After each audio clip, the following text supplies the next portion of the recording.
जितना बड़ा संघर्ष उतना बड़ा उत्कर्ष।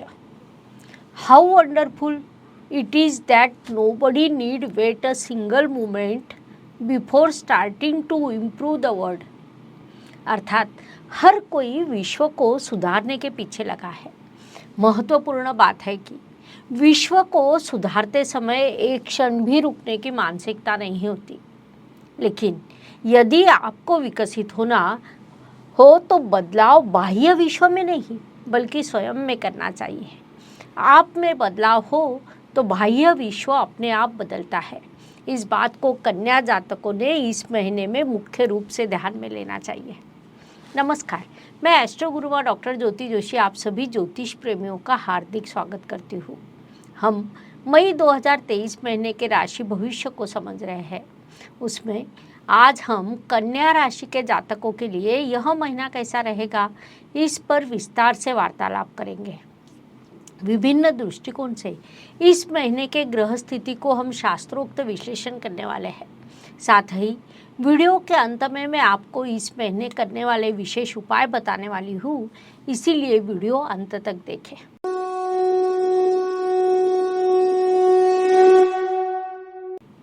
व्यक्तित्व की दृष्टि से जब हम विचार करते हैं तो राशि स्वामी की स्थिति महत्वपूर्ण होती है।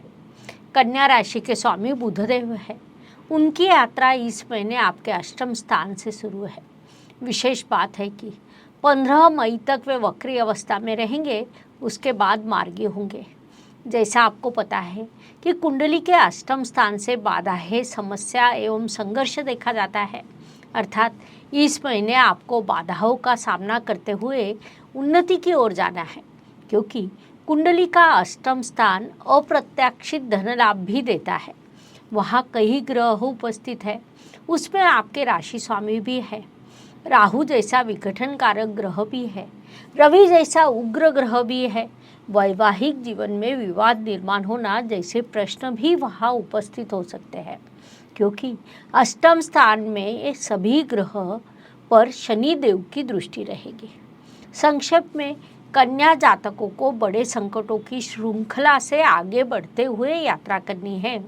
इस बात को मुख्य रूप से ध्यान में लीजिए। धन, परिवार, वाणी की दृष्टि से विचार करें तो कन्या राशि के लिए शुक्र देव की स्थिति महत्वपूर्ण होती है, क्योंकि वे आपके धनेश हैं। वे इस महीने आपके भाग्य स्थान में विराजमान है। अर्थात भाग्य से धन वृद्धि होना, यह विभाग यहाँ निर्माण होता है।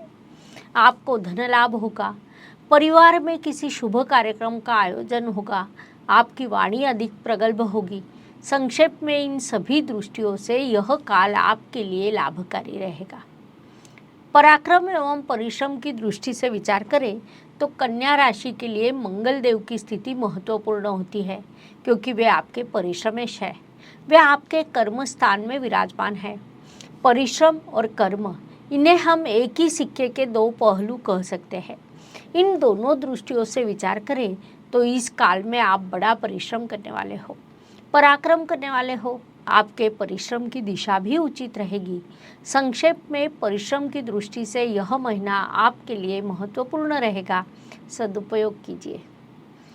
वास्तु, वाहन, भूमि, सुख शांति की दृष्टि से विचार करें तो यह महीना कन्या जातकों के लिए अधिक लाभकारी कहा नहीं जा सकता। इस महीने नई वास्तु या नए वाहन के शुभ योग आपके लिए निर्माण नहीं होंगे। घर के नवीनीकरण का कार्य लेकिन आप अवश्य कर सकते हैं। घर में सुख शांति बनी रहेगी, लेकिन किसी क्षण अचानक विस्फोट भी हो सकता है।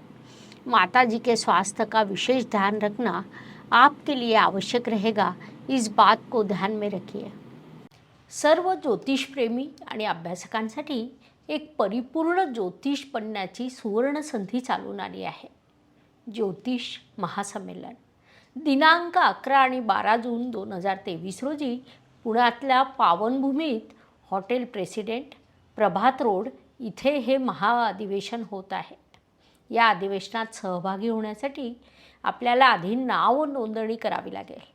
त्यासाठी शुल्क आहे केवळ 1800 रुपये आणि 20 एप्रिल पूर्वी नोंदणी केल्यास मिळेल 200 रुपयाची मोठी सवलत। विशेष प्रतिनिधी किंवा समिती सदस्य म्हणून नाव नोंदणीसाठी अनुक्रमे 4100 आणि 2500 रुपये शुल्क असेल. अशा सदस्यांचा होईल मान्यवरांच्या हस्ते शाल, श्रीफळ आणि स्मृतिचिन्ह देऊन सन्मान. सर्वांसाठी असेल चहा, नाश्ता, भोजन, हाय टी. मग उशीर कशाला? 9850098688 या नंबरवर फोनपे, जीपे करून आपली नोंदणी निश्चित करा आणि महाअधिवेशनात सहभागी व्हा. नोंदणीसाठी पुन्हा एकदा नंबर सांगते, 9850098688. अधिक माहिती तुम्हाला डिस्क्रिप्शन बॉक्समध्ये उपलब्ध असेल. शिक्षा, संतति, प्रेम विवाह, आयोजित विवाह की दृष्टि से विचार करें तो यह काल कन्या जातकों के लिए अत्यंत लाभकारी कहा जा सकता है. जो जातक मैनेजमेंट, अकाउंटेंसी, कृषि क्षेत्र में पढ़ाई कर रहे हैं उन्हें बड़ी सफलता प्राप्त होगी. कला के क्षेत्र में भी आपको बड़ी सफलता प्राप्त हो सकती है. या आप किसी खेल में अग्रसर हो तो यह महीना आपका ही है, ऐसा हम कह सकते हैं. प्रेम विवाह और आयोजित विवाह की दृष्टि से विचार करें तो इस महीने विवाह जुड़ने की और उसमें धोखा होने के ऐसे दोनों योग आपके लिए निर्माण होंगे. इसीलिए उस दृष्टि से सोच समझकर निर्णय ले, यह सलाह आपको दी जाती है. स्वास्थ्य, कर्ज, प्रतिस्पर्धी, शत्रुओं की दृष्टि से विचार करें तो कन्या जातकों के लिए यह काल अत्यंत शुभ रहेगा, ऐसा हम कह सकते हैं.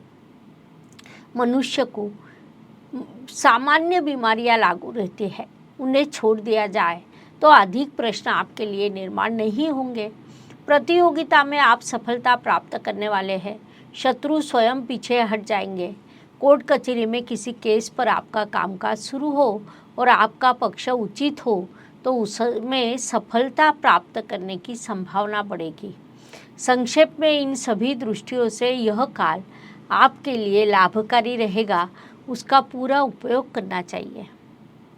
नौकरी एवं व्यवसाय की दृष्टि से विचार करें तो यह काल नौकरी करने वाले जातकों के लिए सफलता का, सर्विस इंडस्ट्री में कार्यरत जातकों के लिए बड़ी सफलता का रहेगा. व्यावसायिक जातकों के लिए लेकिन यह काल संघर्ष का कहा जा सकता है.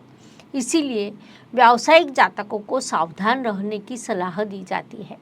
व्यवसाय में कोई भी निर्णय सोच समझ कर ले. विशेष रूप से व्यावसायिक भागीदार द्वारा आपको धोखा मिलना या व्यवसाय में नुकसान होना जैसे प्रकार हो सकते हैं. इसलिए उस दृष्टि से उचित ध्यान रखने की सलाह आपको दी जाती है. विदेश में स्थित कन्या जातकों की दृष्टि से विचार करें तो उनके लिए भी यह काल वैसा संघर्ष का है. गत कुछ महीनों में कन्या जातकों के लिए लगातार शुभ ग्रह स्थिति निर्माण हुई थी, लेकिन इस महीने आपके लिए बड़ा संघर्ष रहेगा. विदेश में स्थित कन्या जातकों को भी संघर्ष का सामना करना पड़ेगा, इस बात को ध्यान में लीजिए. भाग्य एवं शुभ संकेत की दृष्टि से विचार करें तो कन्या जातकों के लिए इस महीने कई शुभ संकेत निर्माण होने वाले हैं. उसमें मुख्य रूप से कहा जाए तो भाग्य शुक्र देव भाग्य स्थान में होना यह अत्यंत बड़ा शुभ संकेत कहा जा सकता है. 2 मई को आपके भाग्येश शुक्रदेव कर्म स्थान में प्रवेश करेंगे, जिस कारण वहाँ केंद्र त्रिकोण राजयोग निर्माण होगा. विशेष बात है कि शनि देव के साथ वे नवपंचम योग करेंगे. शनि महाराज आपके पंचमेश है. संक्षेप में शुक्र शनि नवपंचम योग, शुक्र बुध लाभ योग और गुरु शनि लाभ योग, ऐसे सभी योगों का विचार करें तो बड़े संघर्ष के बाद भी आपको सफलता मिल सकती है.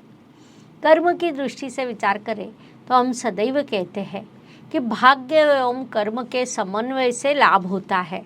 यह अवसर आपको इस महीने विशेष रूप से प्राप्त होगा, क्योंकि अत्यंत बड़ा संघर्ष, कई बाधाएं और उन्नति के उतने ही बड़े अवसर, ऐसा सब कुछ एक ही समय पर आपके लिए निर्माण होने वाला है. इस बात को ध्यान में रखना चाहिए. ज्योतिष का अध्ययन तथा शास्त्र की शास्त्रीय तरीके से पढ़ाई करने के लिए मेरी 2 किताबें प्रकाशित हो चुकी है, उनका अवश्य लाभ लीजिए. लाभ की दृष्टि से विचार करें तो जैसा मैंने पहले भी कहा कि कन्या जातकों के लिए इस महीने कर्म अत्यंत महत्वपूर्ण रहने वाले हैं, अर्थात आपके कर्म की दिशा पर लाभ का प्रमाण निर्भर रहेगा। इस महीने अत्यंत बड़ा लाभ, सामान्य लाभ या नुकसान की स्थिति, यह तीनों चीज़ें हो सकती है, जिस कारण आपके कर्म पर ही सब कुछ निर्भर करेगा।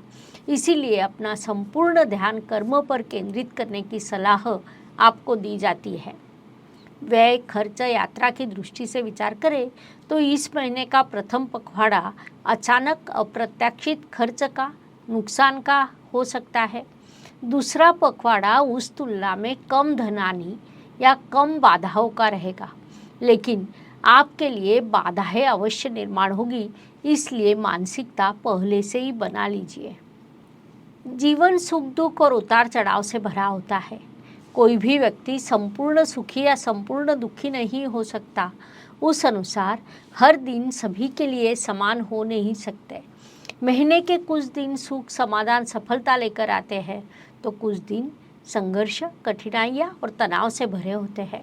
इस दृष्टि से कन्या जातकों के लिए 2, 12 और 21 यह दिन विशेष रूप से सुखदायक तथा शुभ रहेंगे। साथ ही 1, 10 और 19 यह दिन अशुभ और तनावपूर्ण रहेंगे।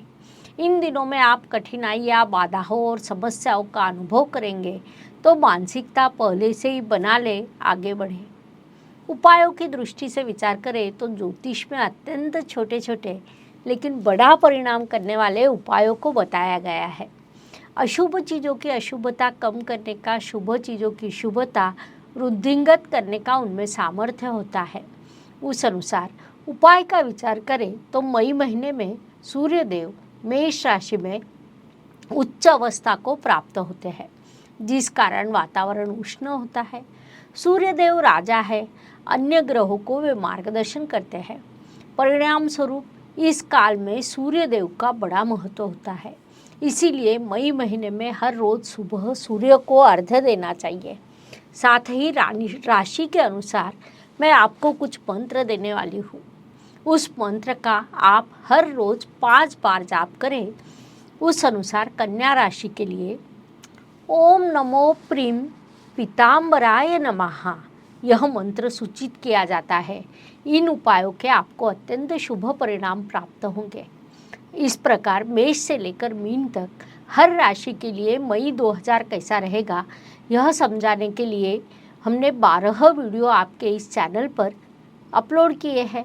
अगर वीडियो पसंद आता है तो जय ज्योतिष लिखना ना भूलें। पुनश्च अवश्य मिलेंगे। धन्यवाद। शुभम भवतु। जय ज्योतिष।